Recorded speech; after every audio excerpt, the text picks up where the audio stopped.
Yes. What's going on, everybody? What's happening? Welcome back to another episode of the Low End Marauders podcast. Thank you for tuning in. Thank you for listening. I go by the name of Nick, still holding things down for everybody here on the show. Still trying to get with Jared, get him back on the show. Still working with Kyle to get him back on the show, so that way we all can give you our takes on what's going on here in the world of hip hop. A lot to talk about for this episode. We're going to talk about 21 Savage and his Fuck the Streets movement that's been going on due to the release of his new record.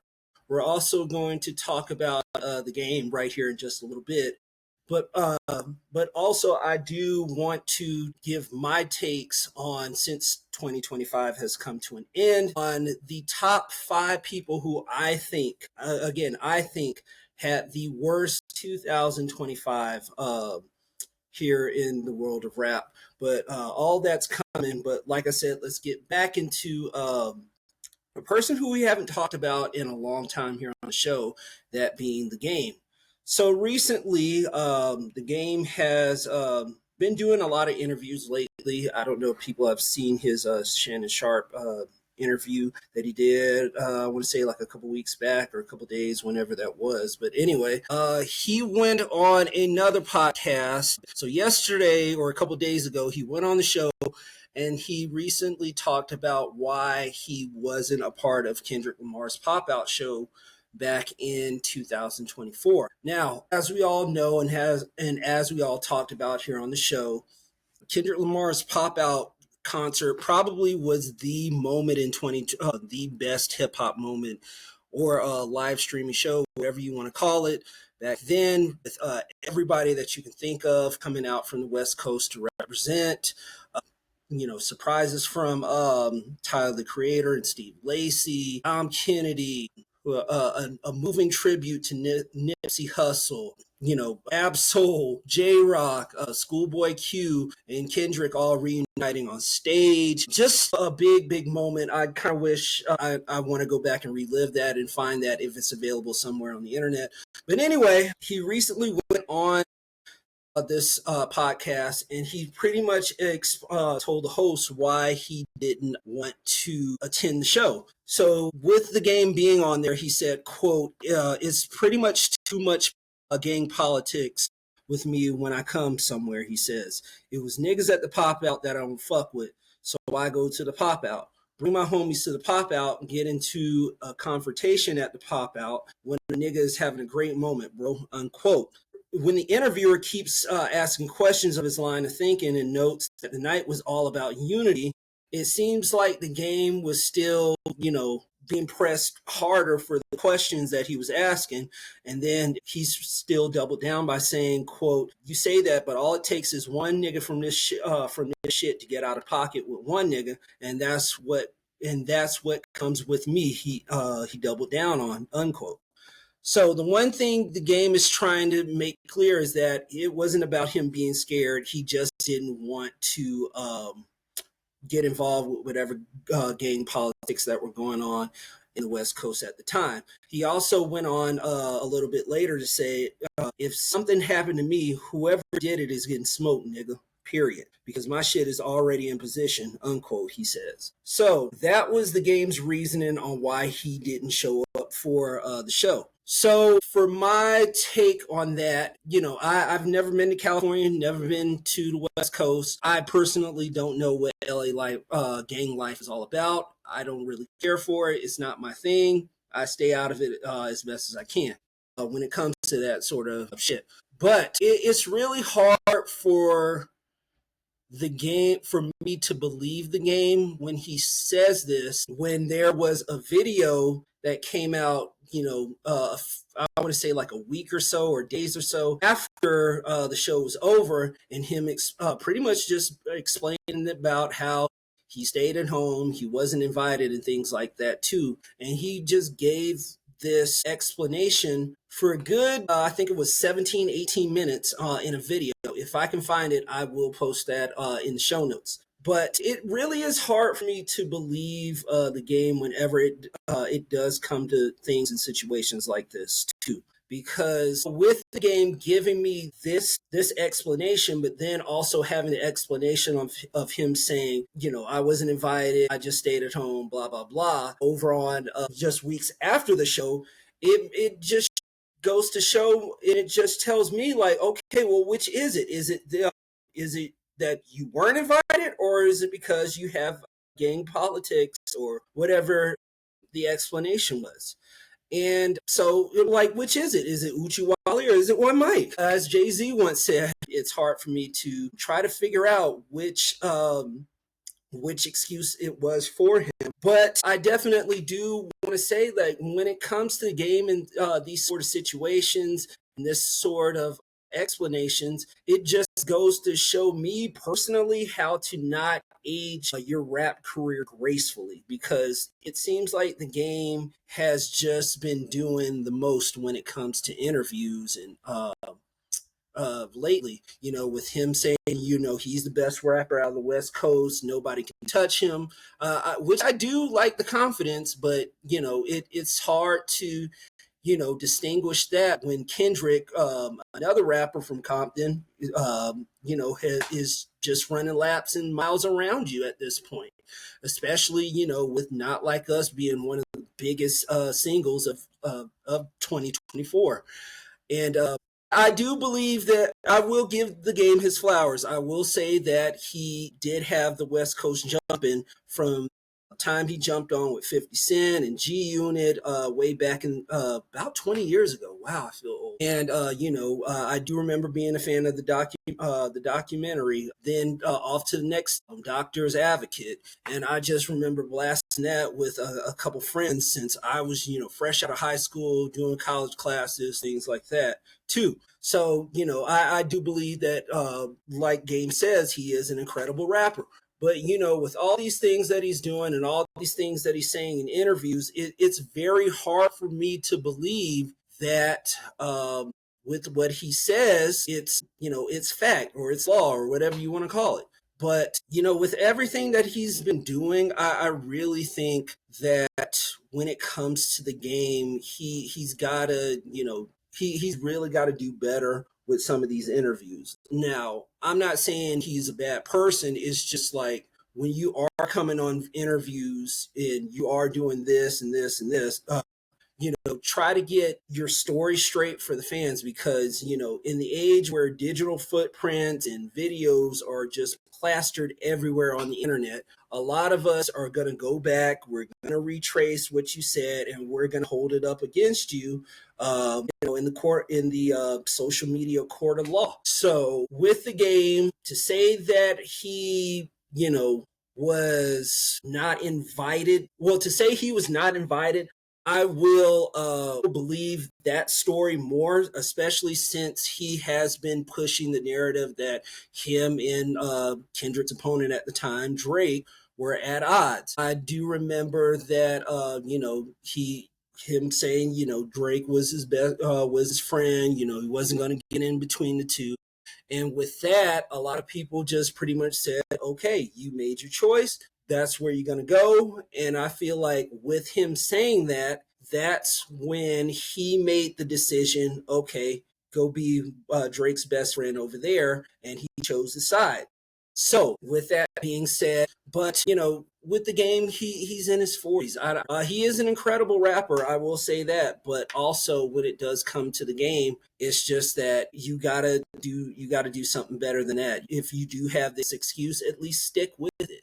Don't try to, insult the fans. Don't try to insult everybody else by giving these but again, the game is in his 40s. He shouldn't be, trying to give excuses and things like this out like that. But anyway, when it comes to that, I definitely do think the game needs to be better prepared, especially for interviews in 2026. But again, we shall see what happens with him on that for the new year. Other than that, let's go ahead. Let's keep this show moving. We're going to talk about 21 Savage and this whole fuck streets movement that's been going on online with him. In case you forgot, 21 Savage has dropped a new album, What Happened to the Streets, just recently. And with that, he's now been launching this whole Fuck the Streets movement that has been going on throughout the album. If you've been listening to it, I have yet to listen to the entire album. I have heard some bits and pieces to it. I do like the beat to Step Brothers. I will say that. I really love how it just sounds like a slowed down version of DMX's Stop Being Greedy. But anyway, with that, a lot of people have been critical online about what 21 Savage has been doing. And another rapper fresh out of the pen, Blueface, has made it clear that he does not want to be a part of any of these movements that he has going on. He pretty much has shaded the movement by going on social media, going on Twitter or X or whatever the hell it's called today, by saying, quote, "Next time say fuck your street, LOL. I'm not shaking none of you niggas' hands backstage no more. I never thought I'd see the day niggas saying fuck the streets for a 21 feature, fuck the industry," Blueface wrote. And before that, he also posted, he loves the streets after the movement had gained popularity, and even getting, cosigns from artists like G Herbo, Pooh Shiesty, and pretty much slamming them by saying, you never should have jumped the curb by trying to stop making stuff for the streets and things like that. But he also had a lot of people online trying to talk about the movement too. 21 Savage also kicked off by reaching out to Young Thug by adding him and Gunna by saying, y'all love each other. You knew Gunna wasn't no gangster when he told you the first time, and we swept it under the rug for you. He wasn't trying to leave you hanging. Fuck the streets.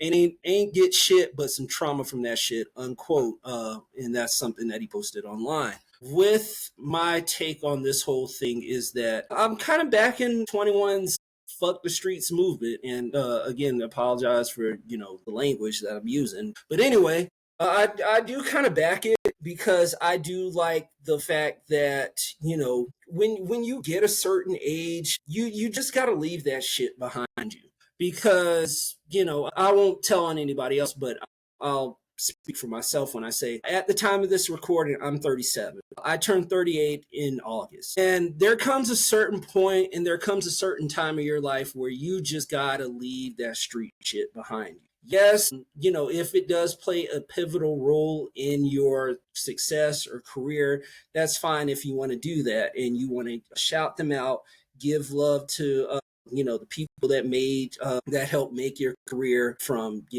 street niggas selling dope to gangsters, all the way out there in the West Coast. I got no beef with them. Don't come after me. But anyway, yeah, I have no problem with you, wanting to salute, wanting to acknowledge, wanting to, give you thanks for what you did. But as a 37-year-old, there's got to come a time where you got to leave that ignorant shit behind.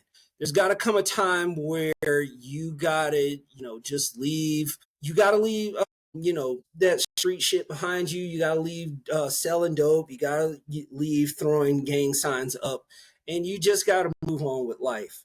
Because, like I said, in the 37 years I've been on this earth, there has not been anything good that comes out from these streets. It really results in, jail time or somebody being lowered in a casket. I know all of us here on the show, we've all had, friends who have been part of the streets. We've hung out with them.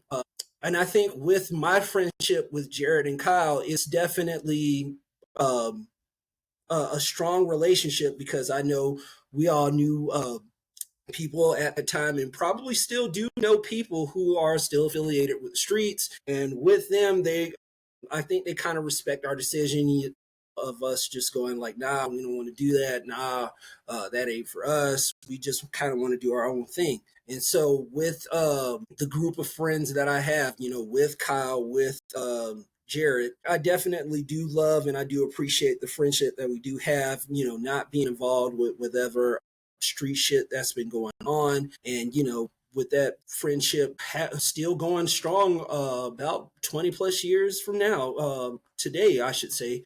And with us doing this podcast and us, supporting each other with all the positive shit that we're doing, with Kyle doing his whole DJ thing, that we still post on our social medias, pages, and things like that. So I can definitely do say that I'm happy with everything that the three of us have done, and the three of us still being friends to this day.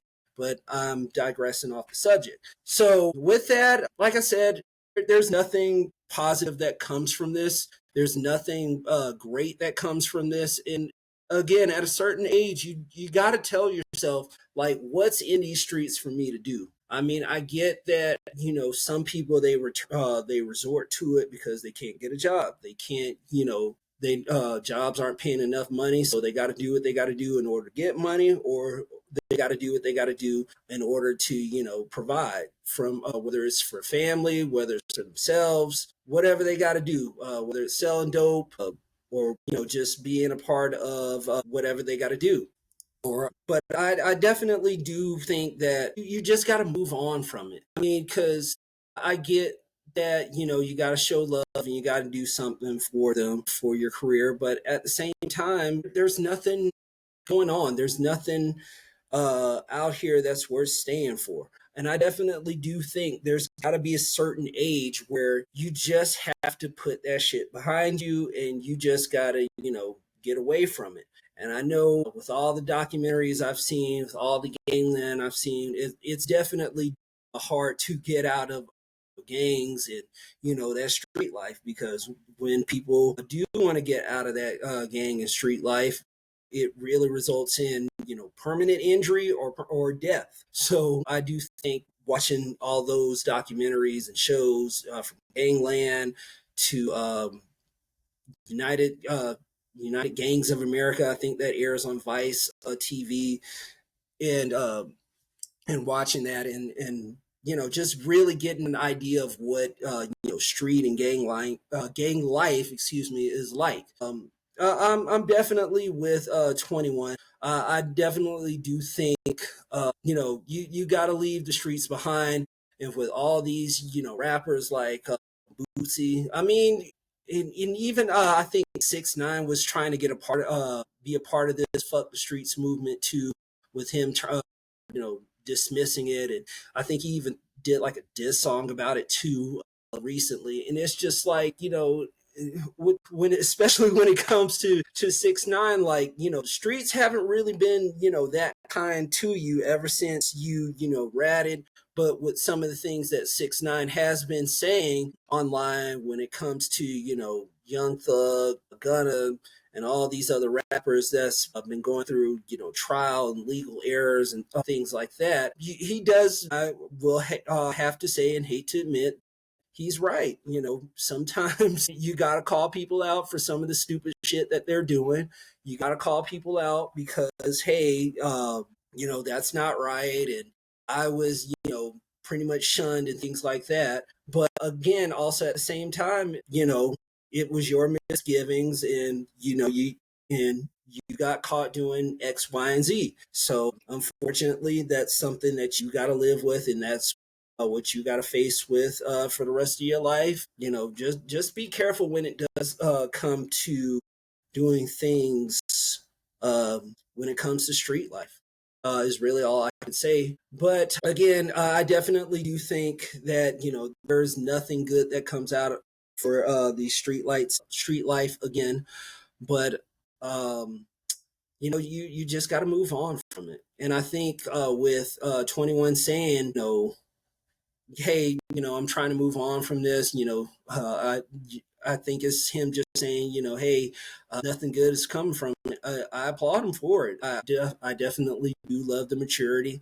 I love that he's trying to, do something or try to reach a new audience by saying, hey, I'm growing up, I'm getting past it. And so definitely I do love this sense of maturity from him. But for everybody else, like I said, you just got to grow up. You just got to move on from it. Nothing good comes from it. Nothing. It's worth nothing. I mean, nothing's out here that's worth dying for. There's no drug dollar amount or anything that's worth losing your freedom or losing your life over.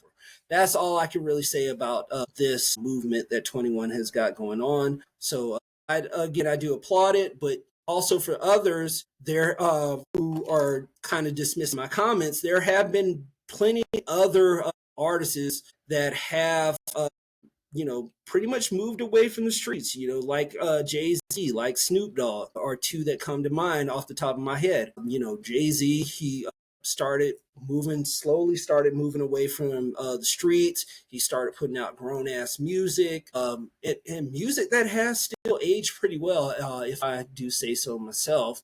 So I definitely do like the maturity. And plus, you can only do that for so long too. And another rapper that also comes to mind, kind of feel like Schoolboy Q is slowly starting to push away from all that street life that he's doing to, raise his kids, to, be a family man, which is nothing wrong with that. But, I definitely do applaud that. I definitely do think that, once rappers, they're getting to that point of life, they got to start moving away from that. Because if not, you're going to be involved in, some street shit that you don't want to be a part of. I definitely do think that, we just got to move on. We just got to grow from it. But other than that, that's all I have to say about about 21's Fuck the Street movement. But let's go ahead. Let's get into some more 2025 fuckery. Excuse me. I can't even talk while doing this. But as we all know, since this is being released on Christmas Eve 2025, the year has pretty much come to an end. A lot of good things have happened here in rap. I'm personally loading up a list of some of my favorite 10 albums from the year. Stay tuned for that. With everything good that has dropped in rap, there's also been some negative that has happened throughout the year too, with a lot of rappers, fucking up, not doing anything positive, not really sticking to the formula, or just have been dropping some of the worst music of their career. Horrible, no good, very bad year. And, with everything that's going on, hopefully they should be able to turn it around in 2026. Maybe they will, maybe they won't. Maybe they'll probably come out of this being like one of the greatest, to have a good 2026, or maybe we still shun them and we just keep on moving with our lives. But let's just go ahead and get one of the participants who I think had a terrible 2025. Let's just get it out the way. Diddy had a horrible 2025. The unfortunate video that came out with him being in a hotel and him dragging his then girlfriend Cassie, and just being her with nothing but a bath towel on. 2025 has just been absolutely horrible for him, with the court case going on and everything that's came to light with, him and these freak offs, and, him giving his testimony, I guess you could say, about everything that has been going on throughout that time. Like I said, he's been hit with that federal criminal trial. He's been convicted with 2 prostitution related charges, and he has been sentenced with over 4 years in prison. But he has been acquitted for, serious sex trafficking and racketeering charges that could have resulted in a life sentence. So I don't know who's looking out for Diddy, but he definitely did escape that. With his trial going on, like I said, we had witnesses that came on to Kid Cudi had to go in. He got summoned to court and he had to testify against and give his whole thing. And then with, like I said, the sentencing, the jury pretty much had reached a on again, off again verdict. Guilty of 2 counts of transportation, not guilty on sex trafficking. He's pretty much has been sentenced to over 4 years in federal prison. And he's still to this day trying to appeal the case and try to get himself out early. And, with all that, there's still, the 50 Cent documentary that's on Netflix that came out, to a lot of people flooding my timeline, my personal Facebook timeline, when it debuted last month, and everybody has been talking about it. And it really does show Diddy in a worse light. And for me, since I watched a little bit about it, sorry, I work, but it really does make me wonder, like, with him being caught in 4K, beating his girlfriend Cassie in nothing but a bath towel, like I said, it really makes me wonder, like, what else did he do that wasn't caught on camera? It really does make me think or wonder, like, what else was going on that show that we didn't see. Like, how bad did he treat these kids? Did he do something more, or say less than what we saw that was posted back then during that time? I also had a good conversation about this with my mom at the time, and she has her own little Diddy conspiracy theory. I won't say what she told me, but that's between her and I. But anyway, with Diddy, I really don't know what to say. This was a terrible, terrible, terrible 2025 for him. Hopefully, things can get better for him. Hopefully, it's going to be interesting to see what happens with when he does get out of jail, and how everyone's going to treat him after this. Do I think his career is over? For now, I say yes, because it's very hard to come back from being caught beating a woman on TV, on video, and then being aired on TV, because people forget it took a long, long time for Chris Brown to redeem himself after he was caught beating Rihanna. Chris Brown's career really never hit the heights as it did when he first came out back in 2007, 2008, around that time. Yeah, it's going to be interesting to see what happens with Diddy when he comes out. So I'll definitely be keeping my eyes out on that. Another person who I feel like had a terrible, terrible 2025 is Young Thug. Man, for Young Thug, it's just really simple. All he had to do was just keep his mouth shut, do his time, and just make music. That's all you had to do. But instead, with everything's going on, that's happening, it seems like like everyone has pretty much turned his back on him faster than you can say whoop-de-doo. He came out. He was sentenced to, I think, just house arrest and just staying in the Atlanta area, which I do believe that I talked about here on the show. Then he came out with UY Scuddy way back a couple months ago. This critically panned from fans and by critics album that he dropped. And with that, even though it does feature Money on Money, which I believe had Future on there, I'm not sure if that was it or another album. He pretty much has been, trying to pick up the pieces for his career. It's just been a complete mess. And with this album that he dropped, it just also goes to show you who had the better pen out of him and Gunna, because Gunna had hands down a completely better album than him. And with what happened throughout the year, he made a surprise appearance at the BET Award with a mask, and just being all hugged up and booed up with Mariah like that. It seems like he's really got to do something big for his career in 2026, because now that he has proposed to his girlfriend Mariah the Scientist on stage, it's going to be interesting. And before I forget, he even bragged about how he knocked her up, which I personally don't. I understand why he did it. I mean, he's happy I did it, but I mean, just a weird choice of words. But anyway, with that, it's going to be interesting to see, what's going to happen with him after this in 2026, because people said this album, from what I've heard, it's bad, it's horrible, it's no good, it's trash. It's definitely going to be. He definitely needs to redeem himself in 2026 with new music, and he's got to do something to better himself and better what he put out, because Jesus Christ, this was bad. But that's number two for me. Third person who I have to say had a terrible, terrible 2025 2025 is Lil Wayne. Yes, Lil Wayne had a bad 2025, probably one of the worst years of his career, if I have to be honest with you.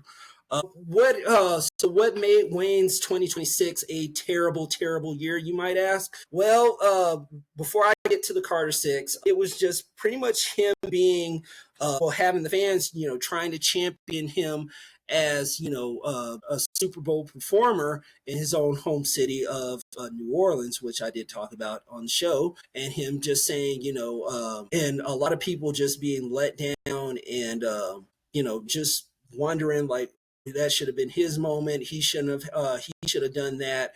To which, like, I still stand by saying, like, what could have Wayne performed on? I think that aired on the Super Bowl aired on Fox earlier in the year. What could he have performed from his catalog on the Super Bowl stage in primetime hours? I'm still standing and I'm still sticking with that. With his deep catalog. But again, that's just me. So I definitely do think that's what would have happened. But anyway, with what happened with Wayne this year, other than that, some of the highlights that he has had, that is, he did drop Welcome to Collie Grove, his continued successful album with 2 Chainz. I was definitely glad that he did that.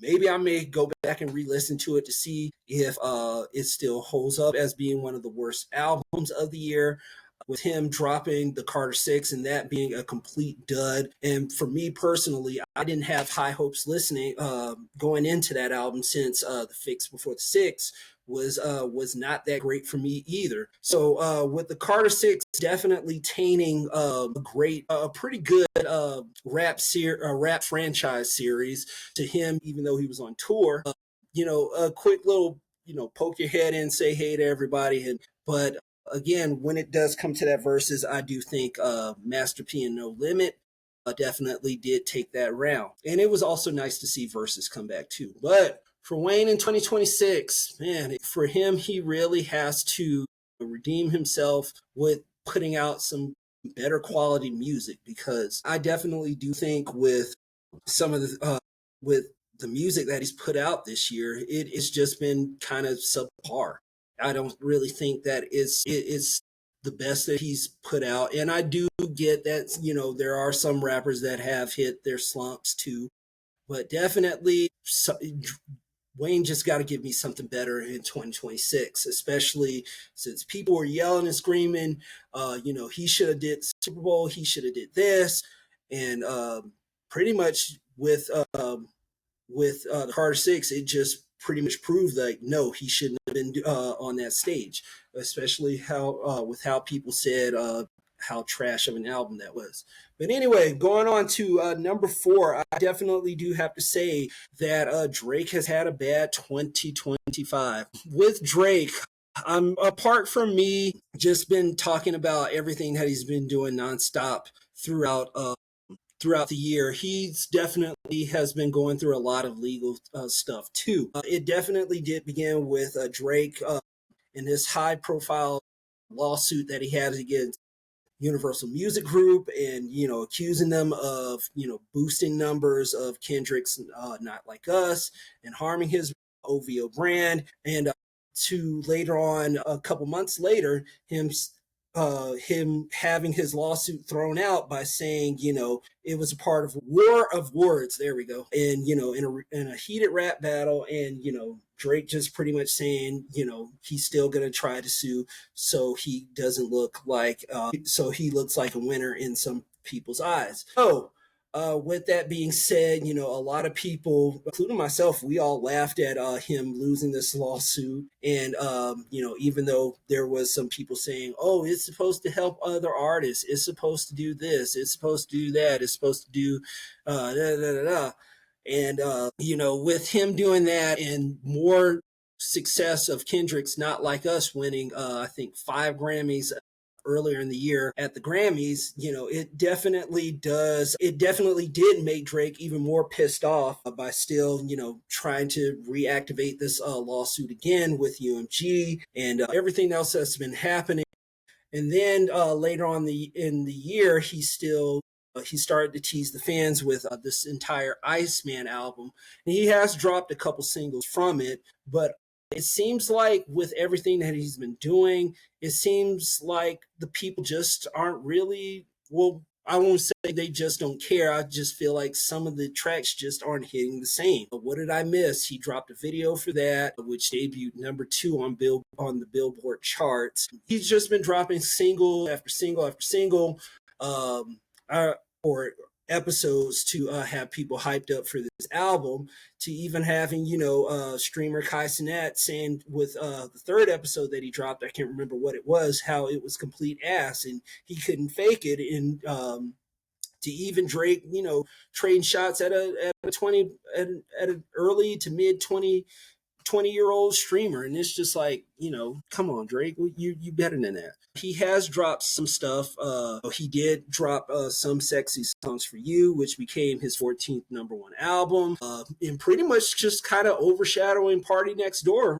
But now that I think about it, because since people want to label that as a Drake album, I also did talk about how bad that was, how bad that album was at the time too. And some songs did not age well, especially Meet Your Padre. Jesus Christ, that might be the worst song of the year next to Will Smith's Pretty Girls, but that's just me. And plus with everything that he's been going on too, he's been touring across overseas, still trying to show, he's still tough, he's still that guy, and just having his fans just being ready for this Iceman album. And with that, me personally, I'm pretty much sure that this is about to come out in 2026. So hopefully with all the preparation and everything that this man has been doing for this album, delivers. Because if he is doing all this for this album and it is less than stellar, then I definitely do think that it's time for Drake to finally take a break, really needs to sit down and think to himself, okay, what's next for me to do? Okay, what's the next move? Since depending on what Iceman does, it's just going to be interesting to see how this all plays out.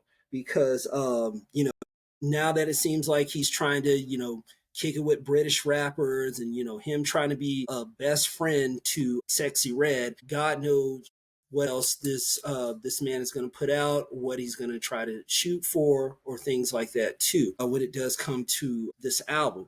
Also, he really just needs to, with Billboard, no, I'll take it back. With Billboard not having a #1 in the top 40 for the last however many weeks I said it was, it definitely should be some kind of kick in the ass for Drake to be like, oh, okay, well, I got to do something. I got to drop something pretty soon. So hopefully hopefully he will next year for this album that he has coming out. And I definitely do think with what's going on, hopefully he gives me something good. He gives me something worth listening to. Also, so for the last person that I have that has had a terrible 2025, let's keep the Young Money train rolling and saying Nicki Minaj. Because Nicki has had a bad 2025, especially with everything that's been going on with her recently, with her going, endorsing Donald Trump and, the Republican Party, and saying, hey, these guys are doing, I kind of like you guys. And listen, as one of the co-hosts of this show, I don't care what your political affiliation is. I don't care if you're Democrat, Republicans, whatever. So whatever you're a part of, that's cool. Especially since we're not a political show here. We just talk about rap and hip hop. But anyway, with everything that has been going on, Nicki has had a terrible 2025, especially with people, calling her MAGA Minaj now, which I do like that nickname. I don't know who penned it, but, good job for them. With everything that's been going on with her, calling out and shading Cardi B for her success for Am I the Drama and things like that too. Even, going as far as saying, wishing death on Cardi B's kids and things like that. It's just really been just a bad 2025 for her. With her going doing that, and her just talking with internet personality, well, the wife of internet personality Erica Kirk on shows and things like that too. It's really hard to try to rally behind her and try to get try to become a fan, because now it seems like some of her fan base is really starting to turn against her. It feels like a lot of people are are just trying to start, not only not only starting to distance themselves from her, but a lot of people are starting to think with her trying to go for the Republican Party that some people think that she's just doing it to get her husband, who is a sexual predator, I guess we could say that. But with everything that's been going on with her and her digital footprints that's been going on online, really just goes to show how bad some of the things that she's been doing has been coming to light. Wishing death on Cardi B's kids, airing out Jay Z and Rock Nation, and pretty much just saying how much she hates them. And with the late release of her last album coming out about this time last year, it seems like 2025 was supposed to be a good year for her with everything that she's been doing. And I definitely do think, with Nicki being a part of this, these digital footprints and her trying to be a part of the Republican Party and showing love for Donald Trump, it's really going to make things worse for her, especially now that she's teasing another new album coming out in March, I believe it was. And, it's going to be interesting to see how that plays out with all that's been going on with Nicki. Hopefully this album does do something right. Hopefully this album does. Anyway, other than that, those are my 5 picks for who had a terrible, terrible 2025. Stuttering and stumbling through all that. Finally glad I got that out. And let me know in the comments, if you're watching this on YouTube, who else had a horrible 2025, or if I missed somebody, let me know.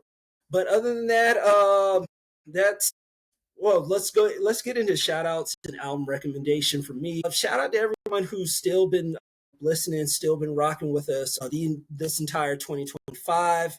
We thank you guys. We appreciate you guys. We love you guys for, still sticking with us, for, still listening to us. Even though it's just been me, I do thank you, and I do appreciate that from you guys too. We will have a new merchandise coming in over on the shop. The link for that will be down in the show notes in the description. Shout out to everybody still doing good. Everybody, please be safe out there. Shout out to Kyle. He's still doing his mashups, and he's still getting gigs out there in South Georgia. So since you follow him on our Instagram page, follow. We do have his handle in our description.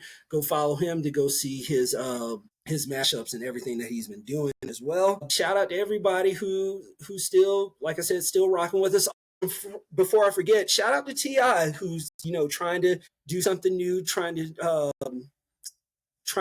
get into the whole stand-up comedy game post rap career, which is a very big step in my opinion. As a person who has done stand up in front of a live crowd, yes, that is something that I have done. It's not easy. It's not an easy feat. It's really hard, especially to try to make and write jokes and have them be funny, and then to present them to a live crowd. It's definitely challenging. And I do remember when I first started doing that, is that I had to learn, you're going to fail. Some jokes aren't going to work. Some jokes are. So with T.I. doing that, I do applaud him.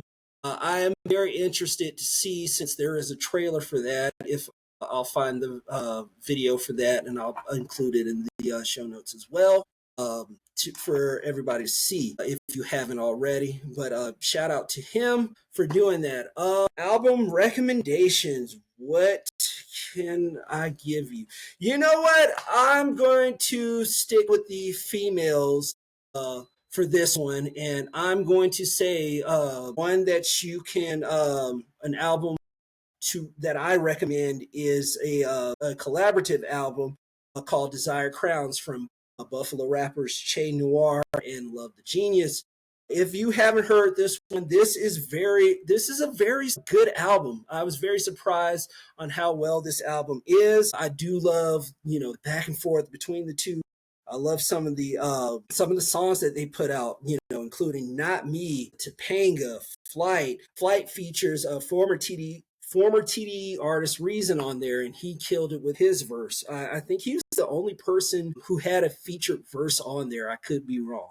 But what else? Black Girl, which has a different version. Some of Two Evils.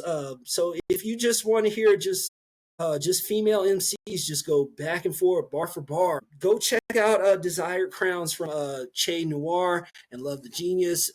Definitely a great album. I think that's a wrap. We thank you guys for tuning in, for listening to us, and also for watching us too, since I'm starting to do video podcasts now. So if you have Spotify and you're watching this, again, thank you. I salute you for watching us. Plus, this is also, we're also uploading to our YouTube channel too, youtube.com/Low End Marauders podcast.